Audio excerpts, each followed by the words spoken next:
Sim, sim, sim. Acho que sim.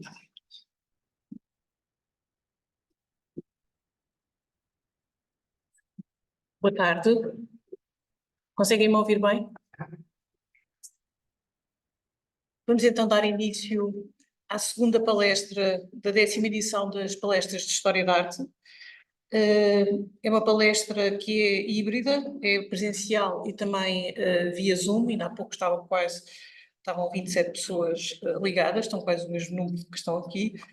E queria então agradecer a vossa presença tanto à distância como aqui. E o tema que escolhi para falar neste ano que que se celebram 10 anos e que é um percurso já de uma década destas palestras aqui organizadas no Instituto de Pedagogia, e que temos feito nos últimos anos a gravação via Zoom e depois será disponibilizado no canal YouTube do Instituto de Pedagogia, porque acho que é importante também haver este espaço de difusão de conhecimento científico e de investigação interdisciplinar. O tema é da serpente ao cordeiro, a simbologia dos animais bíblicos na arte. É um tema muito ambicioso, não vamos ver, ou não vamos falar de todos os animais bíblicos. Vou-vos começar por falar um pouco de alguns dos estudos que analisei, que interpretei, e de pessoas que se dedicaram, nomeadamente, a estas temáticas e do modo digamos, sistemático. Claro que coisas como dicionários e enciclopédias da Bíblia têm um conhecimento muito superficial em relação a um tema muito específico, mas estes são algumas obras de referência.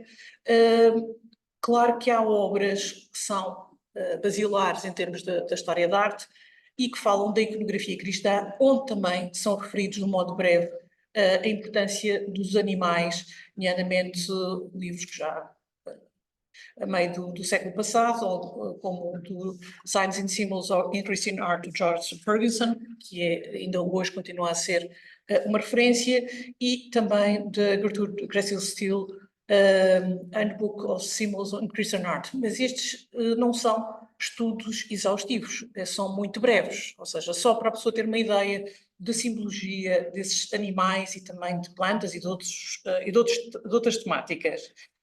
Um autor que se debruçou a fundo em termos da simbologia e da iconografia cristã, e que escreveu uma obra, primeiro em francês e depois mais tarde traduzida, foi publicada em 1940-41, o Bestiário de Cristo, e que depois foi traduzido para outras línguas, e que realmente é um estudo exaustivo das fontes, dos primeiros, do início do cristianismo, em várias catedrais, em vários lugares, e analisando todos os animais que aparecem, as tipologias e os seus simbolismos. Alguns destes simbolismos, hoje em dia, para nós, perderam-se. Alguns perpetuaram-se ao longo do tempo, mas alguns perderam-se, e por isso é importante haver este tipo de estudos que nos desvendam um bocadinho esse conhecimento. E agora, mais especificamente, já vamos analisar obras de arte, mas eu queria só fazer um panorama, até porque o tema, como vos disse, era um tema bastante ambicioso, que me propus a fazer nesta palestra. Por exemplo, no século XIX, duas publicações que cruzam ciência e também estudos bíblicos, nomeadamente de George Wood, em que era especialista em História Natural e era um naturalista e que também se dedicou a identificar e a dar hipóteses que espécies é que seriam, porque antes, quer dizer, a maior parte, não, quando falava como são nomes vulgares, não é? Temos esse problema, quem vivesse na Europa não sabia o que era uma determinada espécie no contexto de Terra Santa ou no período em que foi escrita a Bíblia. E por isso ia escolher, se calhar, até para a representação artística, uma espécie que conhecesse, e não uma espécie porque não havia, digamos, imagina, na Idade Média ou no Renascimento, esse conhecimento tão exaustivo. E depois outros estudos, nomeadamente até por exemplo, este de Animals in a Bible, do Roy Pinney, inglês, que era produtor da BBC e também fotógrafo, e que tem um estudo muito interessante catalogando os diferentes animais e cruzando exatamente com um cruzamento científico. E também, vejam que os próprios títulos, All the Animals of the Bible, são identificadas mais de 100 espécies diferentes. Claro que algumas não se consegue ir ao nome científico, algumas são avançadas algumas das possibilidades, ou seja, para uma descrição são avançadas algumas possibilidades de que espécie é que estaria a referir-se. E depois estudos agora um bocadinho mais recentes, que estudam a importância dos animais para as religiões, não só para o cristianismo, mas também para as diferentes religiões, que têm um papel importantíssimo, e ao longo desta palestra também iremos falar um bocadinho sobre isso, não é? Cruzando os estudos bíblicos com estudos de zoologia e com estudos ecológicos. Claro que, e já vamos começar a analisar algumas das obras, obras durante a Idade Média, como os bestiários, como o Fisiólogo, foram fontes importantíssimas para o conhecimento, e nomeadamente para o conhecimento dos artistas. E por isso, se eu agora fosse aqui ver quais é que são todas as fontes, e depois até o próprio contexto, estamos a falar em Portugal na Idade Média, estamos a falar em contexto até regional, que acesso é que existia, nomeadamente em termos do próprio conhecimento.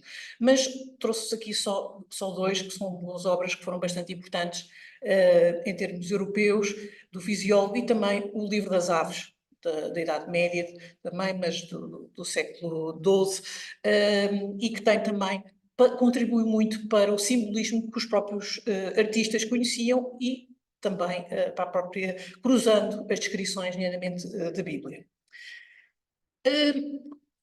As terras da Bíblia estão associadas às primeiras civilizações, e, nomeadamente, o Nilo, Eufrates, o próprio Mesopotâmia, atual Iraque, não é? A terra entre dois rios, não é? Esses rios de grande fertilidade, e que permitiram que surgisse aí a agricultura, não é? Que foi absolutamente revolucionário, e a base, não é? Da fertilidade e das próprias cheias desses vales onde eram construídos canais, e também surgiram provavelmente os primeiros jardins, nas condições ideais. E é exatamente aí que o Éden é descrito, não é? Entre quatro rios, dois deles reais, dois deles ou imaginários ou rios fósseis, ou seja, os cientistas não chegam ainda à conclusão, não descartam completamente a possibilidade de podem ter existido. Podem ser rios fósseis, mas pode ser que agora com os avanços se possa até identificar onde é que ficavam, mas sabemos que a própria agricultura surgiu há cerca de 8.000 anos de Cristo, cerca de 10.000 anos. E é também aí que vai surgir os primeiros jardins. E a questão, quando é que a Bíblia foi escrita? Não é? Se falarmos do Antigo Testamento e dos livros mais antigos, estamos a falar do século X antes de Cristo. Depois a Tora dos judeus, ou seja, os textos foram sistematizados por volta do século VI a V, e claro que o Novo Testamento, já da nossa era, depois de Cristo, séculos I e II. A Bíblia, uma das traduções mais importantes que foi feita, chamada a Vulgata, é no século IV, já na nossa era, pelo São Jerónimo. Aqui é uma obra que penso que muitos conhecem, que faz parte do espólio do Museu Nacional de Arte Antiga, uma obra-prima de Dürer, que representa exatamente São Jerónimo. O São Jerónimo que aparece representado com a Bíblia que ele traduziu no século IV, a Vulgata. Mas este acesso à Bíblia não era, quer dizer, era muito restrito. E foi muito restrito até o século XIX. Depois, no século XVI, com os protestantes, incentivavam a leitura direta da Bíblia, enquanto que os católicos não. Ou seja, era muito restrito, não era proibido ter-se Bíblia, era proibido fazer uma tradução para outras línguas, e por isso temos, digamos, duas abordagens totalmente diferentes. Este quadro chega-nos ao património português porque Dürer, nas suas viagens na Antuérpia, conhece e torna-se amigo do secretário da feitoria portuguesa, onde ele costumava jantar, e lhe ofereciam açúcar, sedas, papagaios, especiarias, e ele, em troca, ofereceu-lhe esta obra-prima deste São Jerónimo, que está aqui exatamente a meditar, e aponta para esta caveira, é memento mori, ou seja, é lembrar a transitoriedade da vida e o que é que realmente é importante, a fé, e percebemos ali o próprio crucifixo e a Bíblia. Com o século XV temos uma grande revolução, a Revolução de Gutenberg, que foi importantíssima. O primeiro livro impresso de Gutenberg é a Bíblia, 1450, que é uma imagem de uma das Bíblias, há pouquíssimas que estão completas. Nós também na Biblioteca Nacional também temos uma Bíblia destes primeiros exemplares que foram feitos, depois isto também foi muito importante e foi uma autêntica revolução, não só pela tradução da Bíblia e pela própria difusão, mas sabemos que se os países eram protestantes ou não, tinham um acesso diferente à própria Bíblia. Começando pelo início, e vou cruzando e vou falando de alguns exemplos de obras, tanto portuguesas como internacionais. Aqui temos uma das tábuas do antigo retábulo da Capela Mor da Sete de Lamego, feita por Vasco Fernandes, em 1506 a 1511, e representa exatamente a criação dos animais. Eu vou só ler aqui uma parte em que narra o livro do Gênesis, que ao sexto dia da criação, antes ainda de criar o homem, Deus cria os animais, nomeadamente os animais domésticos, répteis, animais ferozes e todas as diferentes espécies. Peço desculpa. E aqui temos uma representação em que Grão Vasco apresenta animais domésticos, o cavalo, o boi, o burro, animais selvagens, o veado, o elefante asiático, o papagaio e aves, já temos aqui espécies que vieram com os descobrimentos, e um animal fantástico, o unicórnio, que também é referido na Bíblia. Mas tem grande destaque o cavalo branco, não é? Como conseguem ver aqui, e que tem um simbolismo muito forte. É o símbolo da luz divina e da destruição do mal. Sendo porque no próprio Apocalipse é descrito, depois viu o céu aberto e eis que aparece um cavalo branco. Aquele que o monta chama-se fiel e verdadeiro. Julga e faz guerra com justiça. E depois o unicórnio, que se torna um símbolo de Cristo e também da virgindade e castidade femininas. E por isso, por norma, é um atributo da Virgem Maria. E o unicórnio surge muitas vezes na arte da Idade Média e do Renascimento como um símbolo exatamente dessa pureza, dessa virgindade, como é o caso da famosa série das Damas das Tapeçarias, que estão no Museu de Colonia em Paris, no Museu da Idade Média, em que tem exatamente a iconografia principal, é a representação da Dama, da Virgem, com o unicórnio, e que foi feito em 1490. E temos então com o papagaio, torna-se um símbolo de pureza e, por norma, é um atributo da Virgem Maria. E a espécie que aparece representada aqui, provavelmente é uma espécie já do Brasil. A própria descrição, uma das primeiras viagens ao Brasil, o Brasil é chamada Terra dos Papagaios. Temos essa descrição. E aqui um bocadinho. Aqui está, porque analisei esta obra, não vale a pena, com os nomes, quando se conseguiu nomes científicos ou os nomes vulgares. E a imagem que eu escolhi, um pormenor desta imagem para anunciar esta palestra, uma obra-prima do início do século XVII, feita por dois grandes mestres, em parceria e que eram grandes amigos, Rubens e Jan Bruegel, o velho. Tanto que Rubens era padrinho de dois dos filhos de Bruegel.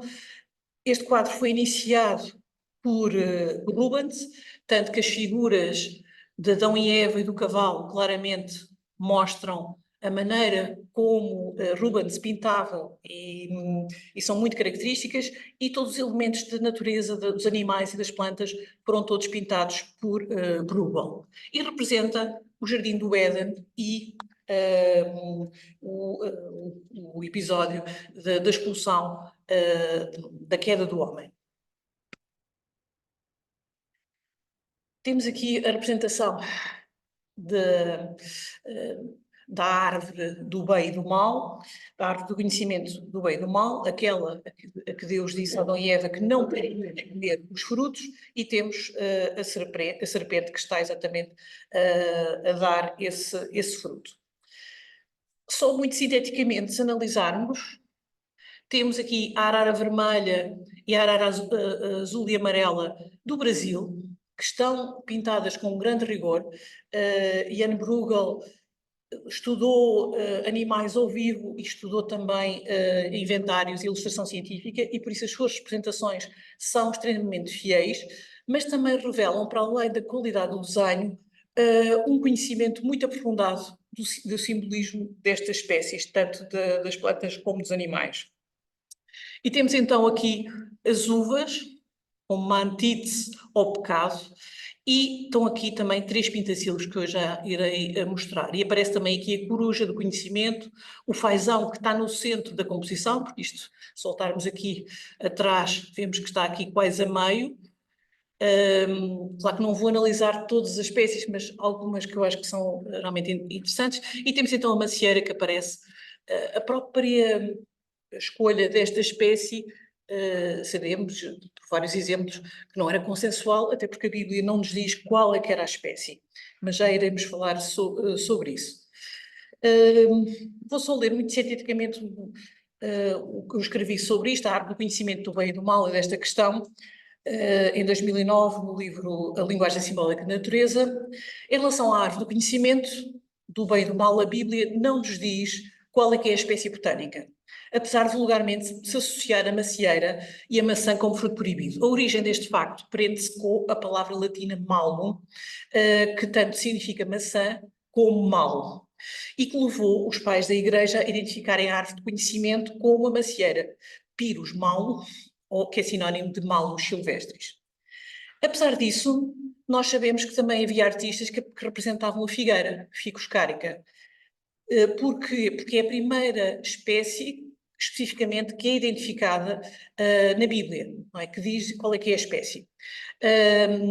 E porquê? Porque Adão e Eva se cobriram com as folhas de figueira quando são expulsos do paraíso e tomam consciência que estão nus. E por isso houve essa associação. Mas outros autores medievais identificaram a árvore de conhecimento como limoeiro, como a laranjeira, romanceira, pereira, videira, com várias outras espécies. Recorrendo a especialistas em paleobotânica, o fruto proibido da Bíblia nunca poderia ter sido a macieira, e vou explicar porquê. Porque não é nativa, mas isso não era só razão, porque podia ter sido introduzida em tempos antigos, não é nativa e não era ainda conhecida nos tempos bíblicos. Só foi introduzida muitos séculos depois naquela região. E logo esta associação é incorreta. O que é que, por exemplo, Harold Mondenke, que foi um grande botânico, foi diretor e que escreveu um livro sobre plantas bíblicas e que foi diretor do Museu de Nova Iorque, na análise dele, ele considerava que o mais provável era ser o alperce, que também não é nativo da Terra Santa, mas já tinha sido introduzido. Ou seja, o Prunus armenicania, e que podia ser, porque a seguir à figueira era a árvore mais comum nos tempos bíblicos. E tanto que um dos nomes antigos do alperce são maçãs douradas. Mas claro, é uma hipótese. Não há, mas ele, na análise científica que faz, descarta, exatamente explica que não pode ser. E também em termos históricos, nós sabemos, por exemplo, o alperce foi introduzido na Palestina na mesma altura que a vinha, antes do tempo de Noé, cerca de 2950 a.C. E os especialistas achavam que então que podia ser. Nós sabemos que em termos históricos é relativamente recente o melhoramento por seleção natural da macieira brava, pois no seu estado selvagem os seus frutos são pequenos e ácidos e não correspondem à descrição bíblica dos frutos saborosos e atraentes que vêm descritos no livro do Gênesis. Mas temos que, pronto, nesta obra foi selecionado aquilo que era mais consensual e que desde a Idade Média em muitos dos quadros aparecia a maçã como o fruto proibido, a árvore do conhecimento do bem e do mal. A serpente que aparece é uma hipótese, provavelmente o que está representado, não é? Porque os pintores, nomeadamente Bruegel, teve que pintar uma espécie que ele conhecia. Ele não conhecia quais é que eram, digamos, as serpentes da Terra Santa e por isso representou provavelmente do género vípera, pelo menos eu pus aqui lado a lado. É uma identificação que eu fiz, mas com ponto de interrogação, mas que é muito semelhante e provavelmente é uma espécie bastante comum, não é a nossa espécie que nós temos em Portugal, mas grande parte do centro da Europa é uma espécie que era comum na altura, em que foi pintada esta obra no início do século XVII, 1615, e também ainda continua a ser uma espécie que não é, ou seja, não é fatal. É uma espécie que é venenosa, mas que não tem um perigo comparado com outras espécies. É descrita a serpente no Gênesis como era o mais astuto de todos os animais selvagens criados por Deus. Por isso há aqui, e ela vai ter um significado nitidamente negativo, mas também por vezes positivo. Ou seja, eu aqui fiz um apanhado do símbolo do mal, do pecado, do diabo, da astúcia, da fertilidade, da fecundidade, mas também um símbolo da medicina, que já irei mostrar, porque um atributo de figuras alegóricas, e temos também ligada à mitologia.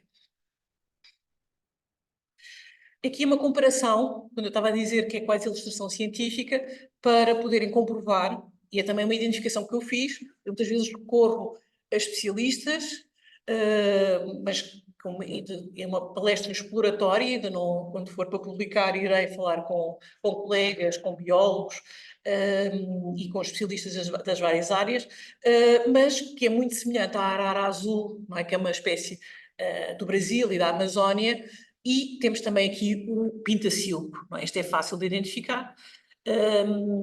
E este não é uma espécie, é uma espécie da Europa, mas este é uma espécie nitidamente do Brasil, que aparece naquele quadro, são pormenores daquele quadro. E o pintacilgo é uma espécie extremamente simbólica, representa a paixão de Cristo. E reparem que aparece 3, reforçar a Santíssima Trindade. E é uma das espécies mais frequentes durante o século, durante a Idade Média, começa esta associação. Não é um animal bíblico, não é uma ave bíblica, mas começa em escritos da Igreja, extremamente importantes. Santo Isidoro de Sevilha escreve sobre o pintacilgo e compara-o a Cristo.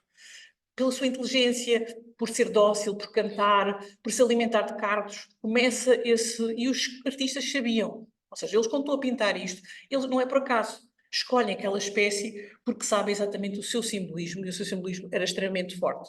No centro da composição está a representação de um fazão, também fui eu identificar, por isso, se estiver errado, não é nenhum dos colegas biólogos ou botânicos, aqui neste caso não é biólogo com que eu trabalho, é culpa minha, mas porque penso que se não é, eu não estou a pôr exatamente a espécie, mas nitidamente um fazão. E o fazão, durante a Idade Média, tem um simbolismo muito forte. E, normalmente, este dourado estava ligado à fênix, que tinha um significado à ressurreição de Cristo. E por isso está naquele fase, ou seja, na composição, está no centro e no alto. E eu penso que também não é por acaso. A serpente que aparece, e aqui nesta citação, não vale a pena estar a ler tudo, mas que explica que o simbolismo da serpente, por vezes, era favorável, para além digamos, da sua descrição da Bíblia, porque havia o mito que a serpente, como mudava de pele, que era imortal, não é? E que se perpetuava na vida. E nós sabemos que os próprios venenos, em doses moderadas, podem e devem ser usados na medicina. Não é? Nomeadamente foram usados na Grécia Antiga. Tanto que o deus grego da medicina, Asclépio, não é? Tem uma vara, não é? Com a serpente no seu bastão, tem um bastão, penso que um bastão, e esse bastão que depois vai estar na simbologia, nomeadamente da Organização Mundial da Saúde, é uma alusão a este bastão que tem esta serpente. Porque esta serpente, e há todo aqui um lado de mitologia, mas que é interessante, não é? E de histórias que estão associadas a este Deus, que nessas lendas diziam que algumas das serpentes lhe tinham permitido desvendar segredos, nomeadamente da longevidade, que lhe tinham permitido até fazer ressurreição de pacientes. E por isso tudo isso contribuiu para este lado, ou seja, não um lado de perigo, mas também um lado que pode salvar vidas.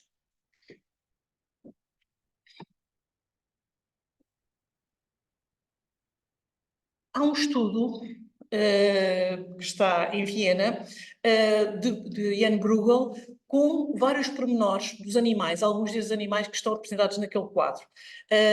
E chama-nos a atenção, nomeadamente aqui, para os macacos que aparecem e que vão aparecer exatamente mais abaixo, ou seja, temos aqui esta figura que também cede à tentação, não é? E temos aqui o estudo e a pintura que foi feita pelo Bruegel e que mostra realmente este lado científico, e vejam do estudo, e algumas destas espécies foram feitas a partir do natural. Outras, através de cópias, através de ilustração científica, nomeadamente alguns dos patronos de Bruegel tinham grandes coleções científicas, o que lhe permitiu ter um conhecimento também muito importante. E nós sabemos que o macaco está associado ao diabo, associado ao pecado, à idolatria, à heresia e também no sentido do gosto. E aqui exatamente está a imitar, não é? Este macaco está exatamente a imitar e vai também ceder à tentação. este lado, ceder aos impulsos, e por isso está ali representado exatamente com esse intuito. Outro quadro, feito também por Bruegel, mas não com a participação de Rubens, em que é a entrada destes animais que estavam no paraíso, não é? Tinham sido criados, e que é mais ou menos contemporâneo, um bocadinho antes daquela obra, muitos animais são repetidos, e nós sabemos, e agora para falar do simbolismo da pomba, que no livro do Gênesis fala que quando houve o grande dilúvio, a própria construção da Arca de Noé, que, e vou só ler aqui do Gênesis, que Noé esperou ainda 7 dias e voltou a mandar a pomba. Pela tardinha a pomba regressou para junto a Noé com um ramo de oliveira no bico. No entanto, por isso ficou a saber que as águas tinham baixado bastante. Desculpem que estão ali umas gralhas. E passou a ser um símbolo, a pomba trazendo no bico o ramo de oliveira, ou seja, já era seguro, as águas já tinham baixado, passou a ser um símbolo de paz. E depois, mais tarde, vai ser também um símbolo importantíssimo, não é? Por isso é a primeira vez que a pomba é referida, mas nós sabemos que depois vai ter um papel ainda mais relevante como um símbolo do Espírito Santo. E claro que tem mais simbologias, eu agora vou só... A adoração de animais começa a ocorrer ainda na pré-história. Como não temos registros, só podemos imaginar. E, por exemplo, nesta estátua, que foi feita cerca de 40.000 anos antes de Cristo, temos uma figura híbrida, meio humano, meio felino. E por isso calculamos que fossem deuses e que houvesse a adoração destes animais. E temos mais, em diferentes contextos, até mais longínquos, e sabemos, por exemplo, que as vacas sagradas dos hindus remontam ao século VII a.C., e por isso temos só dar alguns exemplos desta adoração dos animais. Ou, por exemplo, no Egito, o deus, um touro, Apis, no século IV a.C. E temos também a iconografia e de outros deuses, como, por exemplo, Deus Horus, com a cabeça de falcão. Temos também aqui uma figura híbrida, ou o Anubis, com a cabeça de chacal, metade homem, metade... e por isso temos realmente esta atração em relação aos animais e com esta adoração. O que leva que na Bíblia é descrito no Êxodo, que a adoração do bezerro de ouro, não é? Que é uma idolatraria, e que aqui é representado num quadro de Poussin. E que no Êxodo diz: então o Senhor disse a Moisés, vai, desce, porque o povo que tiraste do Egito está a corromper-se. Bem depressa se desviaram do caminho que lhes tracei, que fizeram um bezerro de ouro fundido e estão a adorá-lo e a fazer-lhe ofertas. Eles tinham vindo do Egito, onde se adorava, nomeadamente, um Deus muito semelhante, e por isso, claro que isto levou à ira de Deus e do próprio Moisés, e que vai partir as tábuas com os 10 mandamentos por causa exatamente disto. Se nós pensarmos na Terra Santa, e aqui neste esquema que é tirado dos livros, em que mostra o nível do Mediterrâneo e o Vale do Jordão. O Vale do Jordão está muito abaixo do nível do mar, como se pode ver por aqui, e é exatamente um sítio extremamente importante em termos de toda a descrição de milagres e de vários episódios, nomeadamente do Novo Testamento. E temos que o Rio Jordão atravessa, temos o Mar da Galileia, que no fundo é um lago, não é? E depois vai desaguar ao Mar Morto. E a pomba volta a aparecer aqui como Espírito Santo, não é? No quadro de Piero della Francesca, o batismo de Cristo, em que São João Batista está a batizar a Cristo no Rio Jordão, e temos então que no Evangelho de São João, João declarou ainda acerca de Jesus: eu vi o Espírito Santo descer do céu como uma pomba e ficar sobre ele. E depois todas as representações, por norma, que são desta iconografia, passam a respeitar esta descrição. E a pomba também aparece noutros como animal de sacrifício. Nós sabemos que eram vários animais que eram sacrificados, e agora uma obra portuguesa, do Garcia Fernandes, que está na coleção do Museu Nacional de Arte Antiga, e que eu estudei atentamente, e somente chama a atenção para esta mesa, eu agora vou por aqui, que aparece aqui com as ofrendas. E temos então como temática a apresentação do menino no templo, seguindo o preceito hebraico.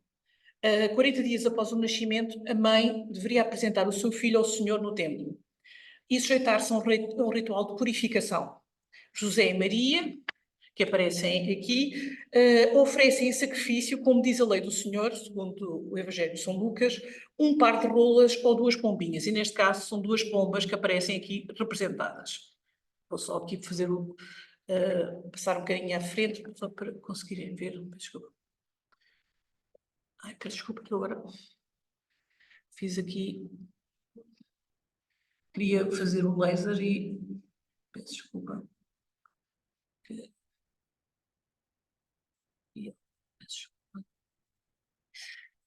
Estava eu a dizer que nesta mesa de ofrendas, que eu acho que é um caso muito interessante, temos que o pintor Garcia Fernandes adicionou várias flores simbólicas a estas duas pompas. A flor da laranjeira, como símbolo de castidade e virgindade, o alecrim como símbolo de Cristo, a rosa avermelhada como símbolo de martírio, o lírio cardano, que está aqui, como símbolo de ressurreição de Cristo, e o morrião azul como símbolo de salvação, e a erva da Trindade, que está aqui no centro, que até um dos nomes antigos tinha mesmo esse significado, como símbolo da Santíssima Trindade, por ter 3 pétalas coloridas e por ter também cinco pétalas, peço desculpa, e 3 cores. E por isso era uma alusão às 5 chagas de Cristo. E também aparece um morangueiro bravo, que está junto aqui, como símbolo de humildade e da Santíssima Trindade.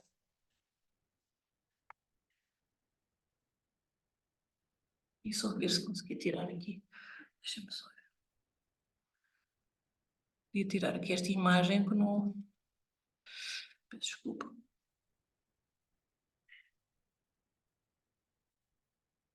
Não dava a conseguir tirar.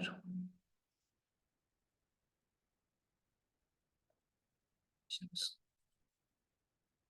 E só ficou ali aquele risco e queria tirar, mas não estou a conseguir. Peço desculpa. Outra iconografia muito importante em termos dos animais e de Cristo é a iconografia do peixe. E normalmente temos vários milagres e temos, nomeadamente, um dos milagres em que é descrito por São Mateus, em que Jesus diz aos primeiros futuros apóstolos: venham comigo e eu vos farei pescadores de homens. E esta temática vai ser extremamente importante. Os primeiros cristãos, como sabemos, como código, não é, tinham a representação do peixe, e isso tem a ver também com o acrónimo em grego antigo, que a palavra ictus, não é, representava Jesus Cristo, Filho de Deus, Salvador. E é realmente um dos primeiros símbolos cristãos. Aqui nesta representação data do século I. E temos então que símbolo de Cristo é também atributo de santos, e por norma, na antiguidade, os peixes eram símbolos de amor e também de fidelidade. Passando agora para a simbologia dos tetramorfos, que representa a iconografia dos evangelistas, dos 4 evangelistas, nesta obra de arte feita em marfim do século XI, em Itália. Temos então a representação do anjo, como São Mateus, do leão, como, peço desculpa, está ali repetido, o leão São Marcos, o touro Lucas, e o anjo representa Mateus e a águia representa João. Já vi que está ali um erro trocado, peço desculpa. Esta iconografia, nomeadamente do leão como um símbolo de força e também como iconografia, temos que pensar que nos tempos bíblicos havia leões, Hoje em dia só temos em África ou na Índia, não é? Os habitats, mas temos que pensar que não era uma descrição de um animal que não existisse. E por isso temos no topo dos predadores.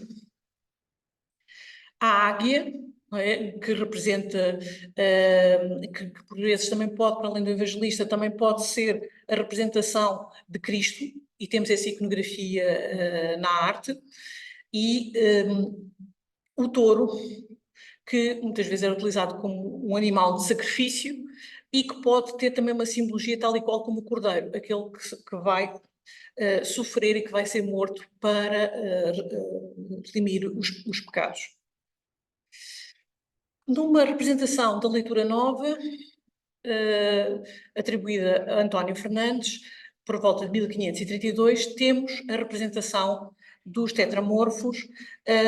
Nos 4 cantos do fólio iluminado temos a representação dos 4 evangelistas, como o leão Marcos, o touro Lucas, só aqui a águia representa São João, o touro Lucas, o homem, o anjo, São Mateus, e o leão representa São Marcos. E temos aqui na representação, que chama a atenção, temos aqui a esfera armilar, e aparece de novo o pintacilgo, como podem ver aqui. E eu não acho que seja decorativo, até pelo que já tinha dito. Então, o pintacilgo surge pousado na esfera armilar, emblema de Dom Manuel I e da expansão dos descobrimentos, com o intuito de associar a simbólica de Cristo ao Rei. E acho que isso é muito significativo, não é? Esse pormenor da representação.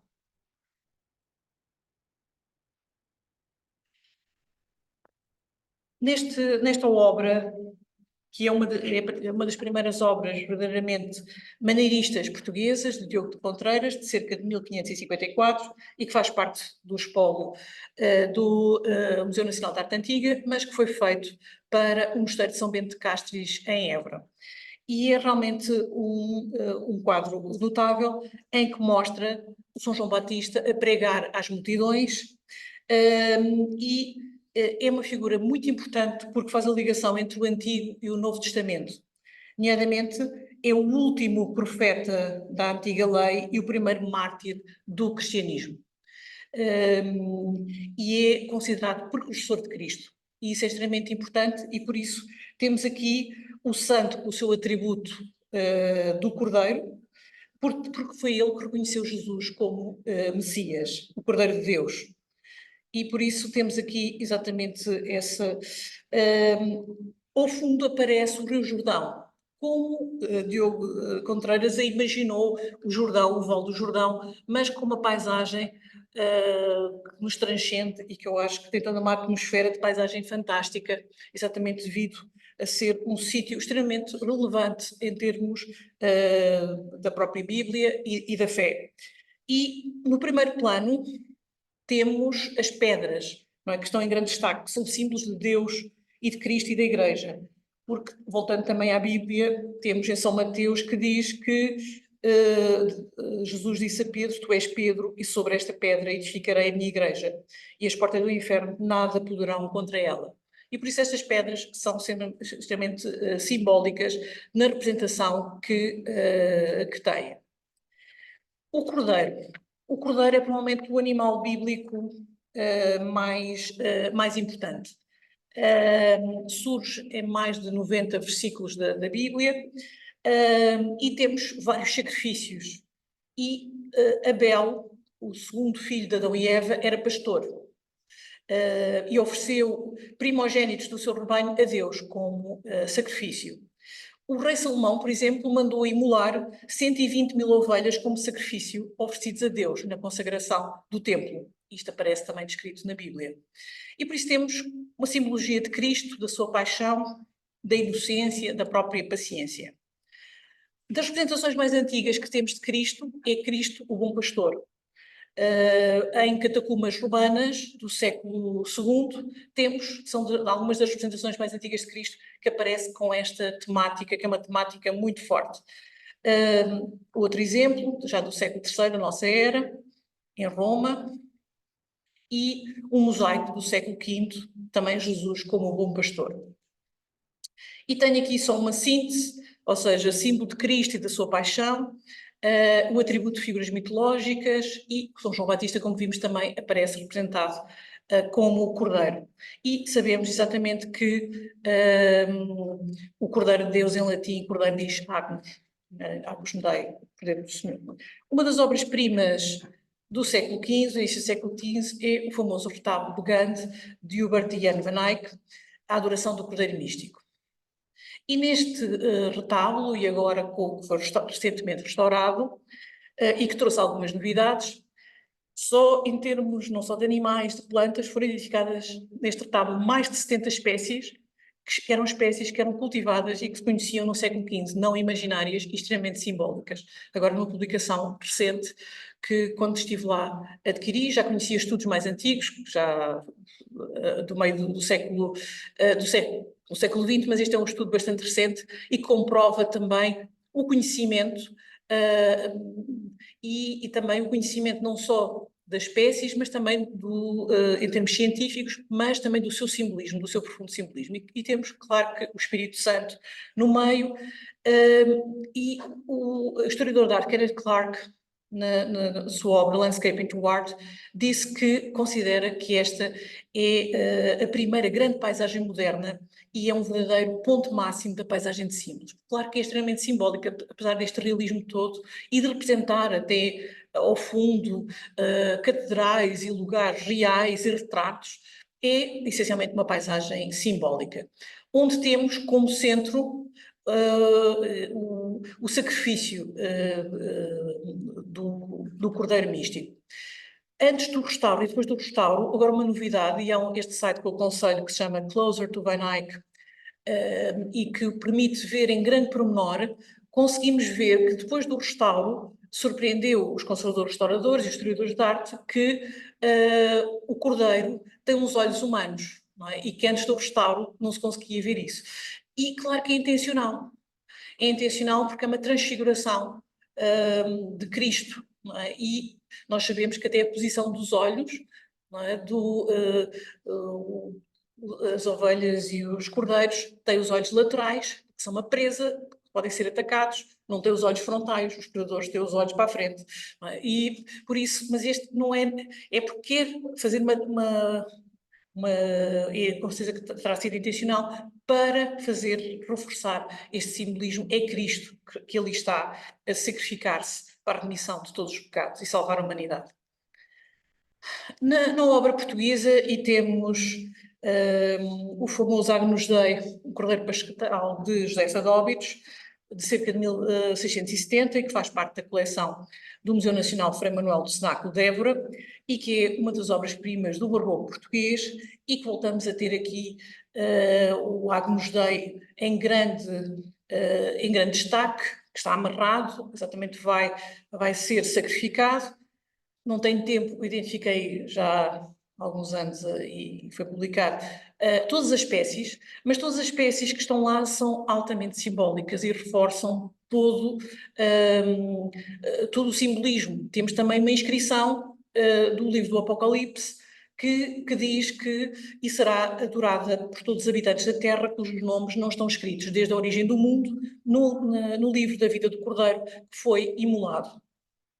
E reparem que temos aqui o trigo, de um lado e do outro, o corpo de Cristo, as açucenas, que é um símbolo da pureza, o lilium cândido, as anémonas, que são um símbolo de morte, as uvas eucarísticas, isto só para falar assim das coisas mais, e aqui perto da cabeça, e temos o que eu considero que pode ser uma assinatura da própria Josefa de Óbidos com a viola tricolor, e uma hipótese que já lancei em 2009 e que voltei em 2021 também a escrever sobre isso, porque certos pintores do Renascimento e do Barroco utilizaram plantas, animais, objetos como uma assinatura alternativa. Claro que algumas das suas obras eram assinadas, mesmo com o nome, e ela assinava Josefa em Óbidos, e não era o seu nome, aí ficou conhecida como Josefa de Óbidos, mas naquele quadro, por exemplo, não está assinado, e eu acho que ela assinou porque era altamente simbólico. O próprio nome vulgar da viola tricolor, um dos nomes antigos era Erva de Trindade. Às vezes dão-nos pistas e que comprovam com publicações antigas, e por isso eu considero que também é realmente esse simbolismo está patente. Tentei fazer este quadro de modo simples, comparando a serpente com o cordeiro, um animal carnívoro, um animal herbívoro, o predador, a presa, o venenoso, aquele animal que nós podemos nos alimentar dele, ter o sangue frio, o sangue quente, o facto de renovarem a pele e de nós utilizarmos a lã para o vestuário e o próprio facto da serpente ser muito independente e o cordeiro está num rebanho, não é? E de ser réptil, mamífero, de ser astuta, não é? Como porque até um elogio no Gênesis, não é? A serpente é o animal mais astuto, não é? Não há só uma crítica, ele realmente é muito inteligente e por isso é que enganou Adão e Eva. E claro que é um símbolo do mal e do diabo, mas que já vimos que também pode ser assumir um papel positivo. E, para terminar, terminava com esta passagem do livro de Jó, em que diz: mas ninguém pergunta, onde está Deus que me criou, que durante a noite nos restaura as forças, que nos ensina por meio dos animais do campo e que nos dá a sabedoria pelas aves do céu. Muito obrigada.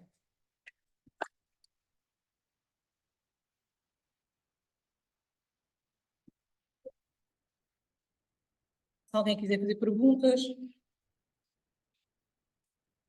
também temos aqui.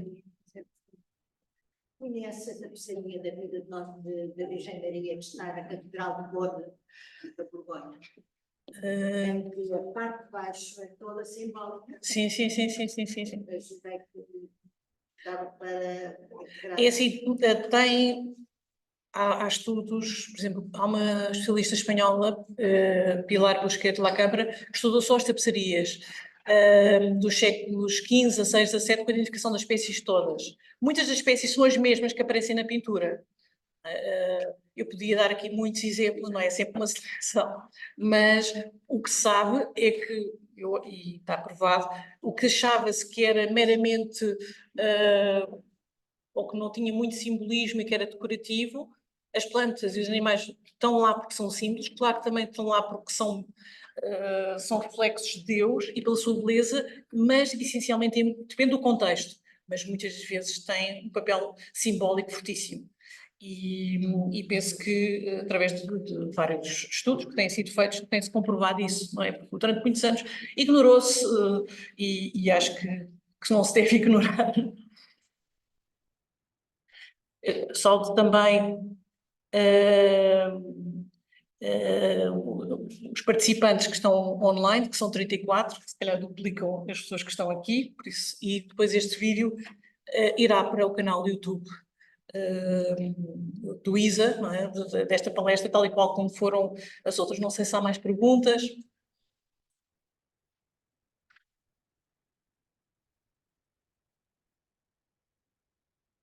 Pronto, eu acho que vamos então terminar aqui, vou só parar aqui